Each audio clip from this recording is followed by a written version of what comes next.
Un gros point positif, pour en citer un autre, d'entreprendre versus CDI.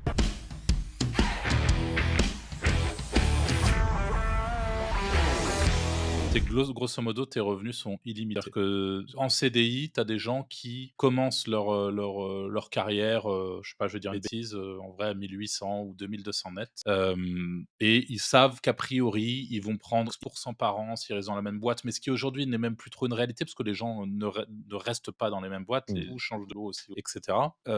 Et donc en fait, tu sais que globalement, tu vas en tout cas, ce qui est sûr, c'est que si tu es à 1 800 et que tu veux rester en CDI, tu seras pas à 10 000 demain.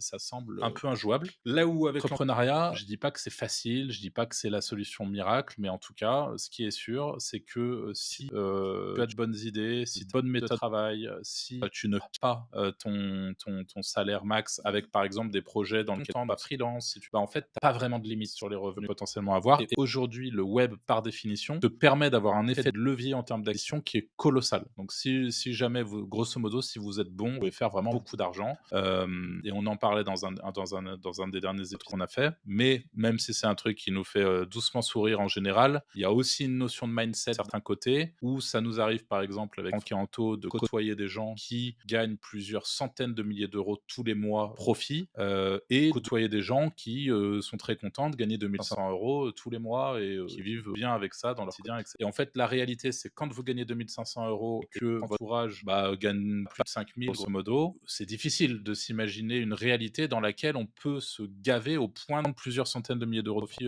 tous les mois. Mais quand, pour le coup, dans son entourage, on a des gens qui sont dans cette réalité, et côtoient ces gens-là, ou juste qu'on a pu échanger une conversation avec eux, ça débloque aussi le champ des possibles, ne serait-ce qu'écologiquement, ça peut en tout cas le débloquer parce qu'on rend compte que ces gens sont des humains comme les autres. Il y a différents types de personnes, hein. Il y a des gens qui n'ont pas forcément ce truc-là, mais moi, si je vois qu'un autre être humain fait un truc, ou à part, tu vois, dans le cas d'un mec, je sais pas, un Elon Musk, tu vois, je me dis pas: «Bah, moi aussi demain je pars sur Mars», tu vois? Bon, il y a une certaine limite quand même à tout ça, mais si globalement un autre humain le fait, je vois pas pourquoi je pourrais pas le faire. Si j'y mets les efforts et l'intérêt et le machin, il y a beaucoup en tout domaine de la vie où je fais comme ça, je pense que beaucoup de gens font. Donc tout ça pour dire qu'il y a ce côté où c'est un peu illimité. En tout cas, de notre côté, ça dépend évidemment de l'ambition que vous avez, des objectifs que vous avez, du temps, du type de projet que vous mettez en place. Mais a priori, en tout cas, voilà, le salaire que vous avez aujourd'hui peut potentiellement être 100 fois supérieur demain, tout comme il peut aussi être bien inférieur demain, hein. Les choses peuvent mal se passer aussi. Ça, c'est un point plus négatif. Mais si on le prend, je sais pas, ça peut être l'affiliation, ça peut être la vente de liens, ça peut être la vente d'infoproduits.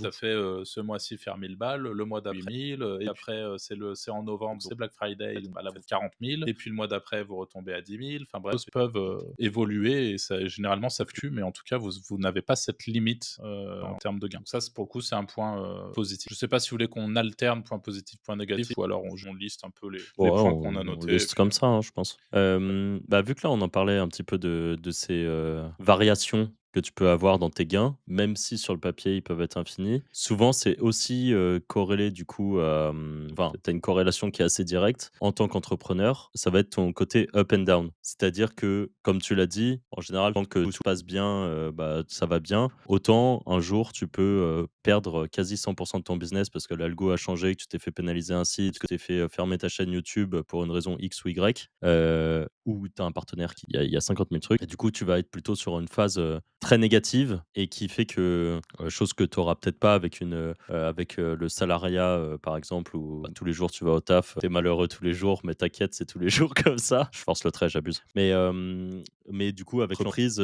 tu peux vivre des vraies montagnes russes et être vraiment au top un jour et le lendemain, plus bas, te retrouver au pied du mur. Et tu as des gens pour qui ça va être une force parce que quand ils sont au pied du mur, c'est là qu'ils vont réussir à rebondir le plus possible. Tu en as aussi pour qui ça peut les détruire mentalement, en fait. Et juste, ils n'arrivent pas à se relever de ça et c'est retour à la case départ et peut-être même, que certains entrepreneurs, c'est la goutte d'eau qui fait que le retour, c'est, «Bon, en fait, je vais me trouver un job de salarié et ça ira bien parce qu'en fait, je suis pas capable de» ce qui peut s'entendre comprendre, hein, mais je suis pas en capacité de subir ça une autre fois, quoi, et je veux pas que ça recommence. Beaucoup d'éditeurs, hein, on a vu au fil des ans se brûler un peu les ailes, avoir de super résultats, mais en fait, ils se prennent une tarte tellement énorme que ça les démoralise et puis ils arrivent pas à se relever, c'est trop dur, quoi. Ça leur a puisé trop d'énergie d'arriver là où ils en étaient et le fait de reset, c'est souvent, compliqué pour ce que je peux comprendre et ça, je pense qu'il y a aussi un côté très spécifique à notre écosystème qui est basé sur l'édition de sites et aujourd'hui, nous, on fait avec les Wizards pour au travers de nos méthodes, pour nous déjà, en tant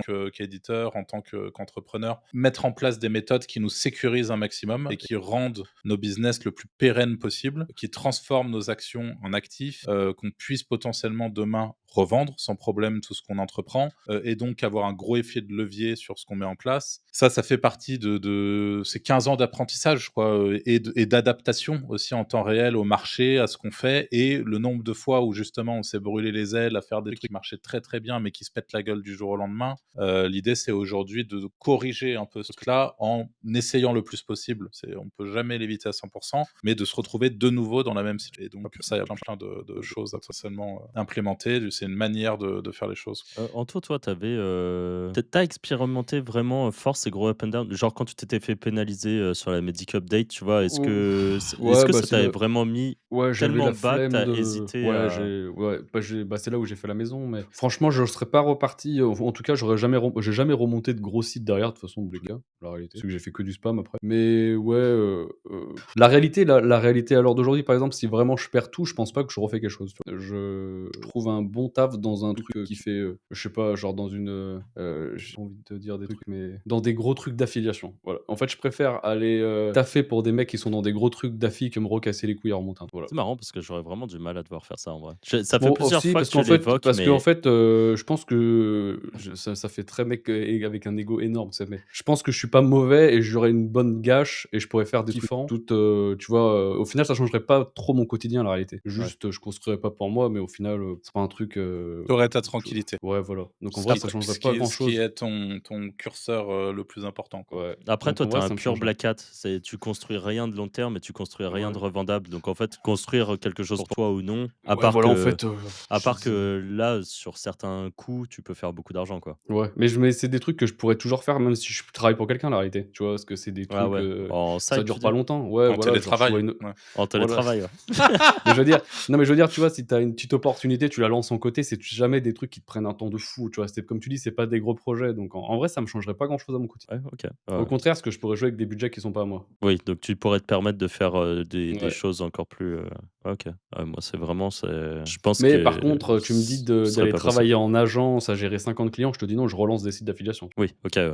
Oui, c'est vraiment dans un monde idéal où tu as un choix, Voilà. en gros, où tu tombes sur le job fait qui correspond exactement à ce que tu veux Voilà, faire et là, que il y tu a fais que il y ce a que je t'aimes. je suis pas du tout fermé, ouais, à l'idée de retourner d'un jour dans un Genre, tu CDI. pourrais faire que de la R&D et regarder des Voilà, méthodes de il y a spam en aucun boucle, problème, j'y vais. Ah ouais, OK. Arthur, tu pourrais un jour, aller dans un CDI? Non, je pense pas. Le problème, c'est que là, on a trop goûté au truc, Ouais, non, très je je me pense rappelle, pas. moi, de la conversation avec Léo Poitvin, qui était salarié pendant des années et où on lui avait dit une fois, je sais plus si on l'avait vu, IRL ou si c'était, je sais plus à quel moment c'était, mais où on lui avait dit, «Je comprends pas pourquoi tu es salarié» et il disait, «Bah, parce que quand même, je suis bien payé, puis c'est cool, ça me permet de» exactement comme dit Anto, de voir des gros budgets, de faire des choses et tout comme ça. Aujourd'hui, maintenant qu'il est entrepreneur comme il est, franchement, bah, je crois que il me semble qu'on lui avait demandé s'il serait, chaud de repartir dans le salariat et que sa réponse c'était clairement non, il me semble. Je crois que quand tu as vraiment goûté au truc, dur de faire le retour arrière en vrai. Ou alors faudrait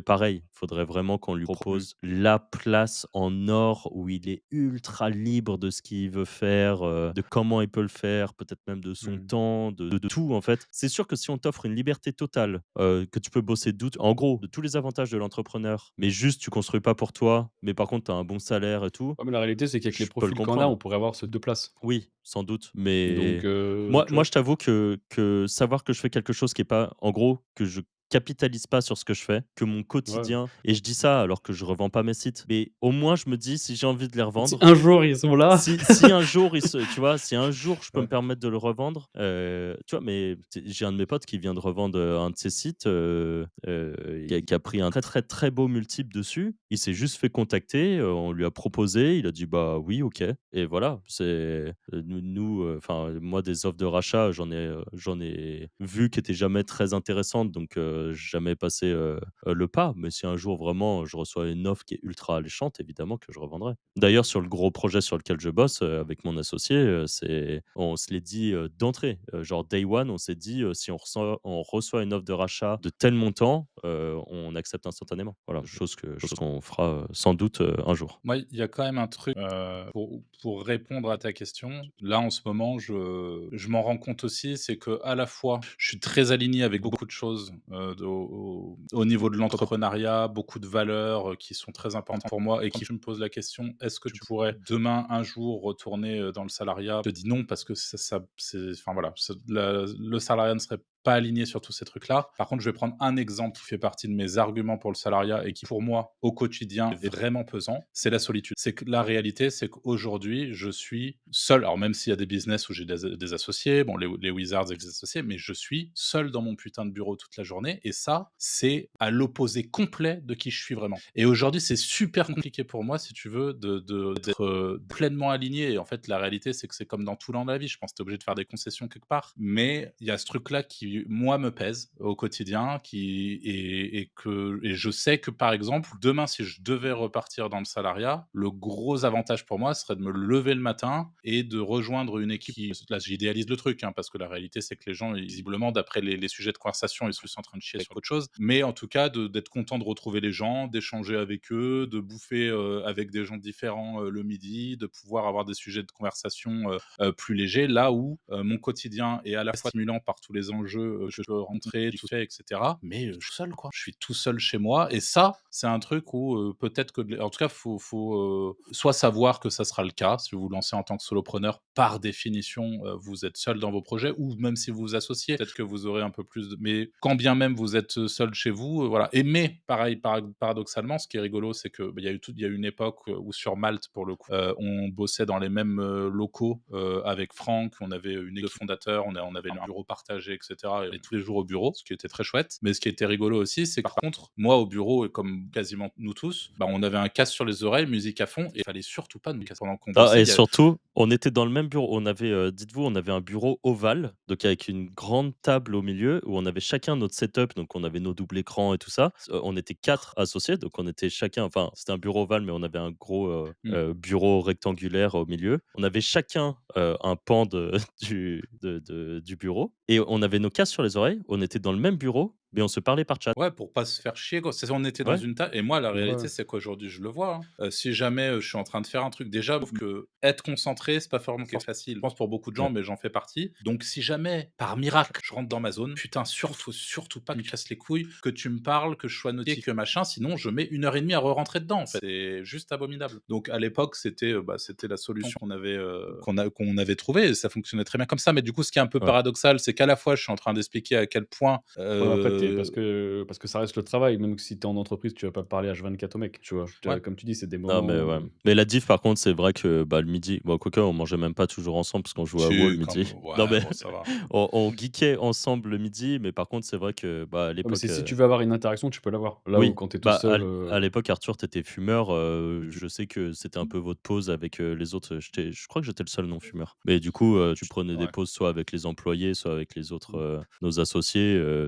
C'était la petite pause. Ouais, c'est vrai, ouais. À cette époque, quoi. Et c'est vrai que ça, c'est une possibilité. Aujourd'hui, en fait, on pourrait, tu vois, se dire, je sais pas, viens, on s'appelle sur Discord 15 minutes le temps de boire un café, mais c'est vrai que ça se fait, même pas on y pense de faire un truc comme ça. Ouais, puis ça ouais, ça c'est reste pas pareil. Discord. Moi, C'est ça c'est pas règle pas pareil. le Ouais. problème de la proximité dont j'ai besoin, tu vois? Moi, j'ai besoin de c'est con, mais entre, passer un moment sur Discord ou avoir, mon pote chez moi ou mon collègue chez moi, ou en tout Ouais. cas à côté de moi, échanger avec lui, c'est pas le même, c'est pas le même truc. Bah, Donc, faudrait qu'on se refasse les petites sessions cowork comme on avait fait à une époque, genre un après-midi de temps en ouais, temps. mais l'autre réalité derrière ça, c'est qu'on n'est pas productif un seul moment, en fait, dans dans Bah ces ça, c'est le trucs-là. problème. C'est que quand on fait ça, c'est une après-midi C'est qu'en fait, VRTT. c'est ça. Donc On, là, on donc sort encore une l'ordi, fois, il est 16 h. si tu veux bosser, Ouais, eh ouais, ben, tu c'est es sûr. obligé de rester chez toi et de subir ce truc-là. Et C'est puis vrai. tu peux dire ouais, mais c'est quand même chouette, on va faire une petite session de cowork. Mais mes couilles, le cowork, en fait, c'est du RTT, quoi. Ouais. C'est ce qui est très chouette, mais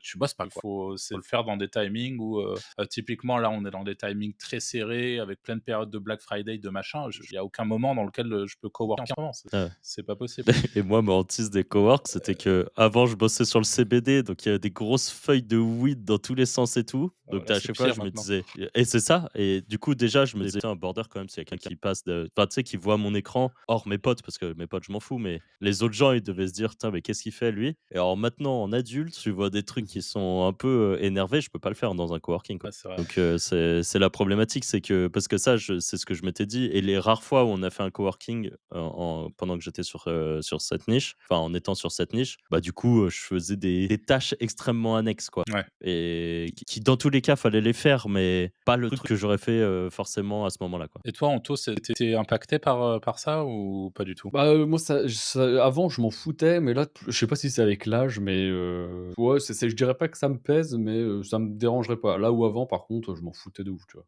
On espère que l'épisode vous aura plu. Si c'est le cas, n'hésitez pas à penser à mettre les petites étoiles sur les plateformes d'écoute, à laisser un petit commentaire sur YouTube, à vous abonner sur YouTube si c'est pas fait. Puis nous, on se dit à la prochaine pour un nouvel épisode. Salut! Ciao. Salut.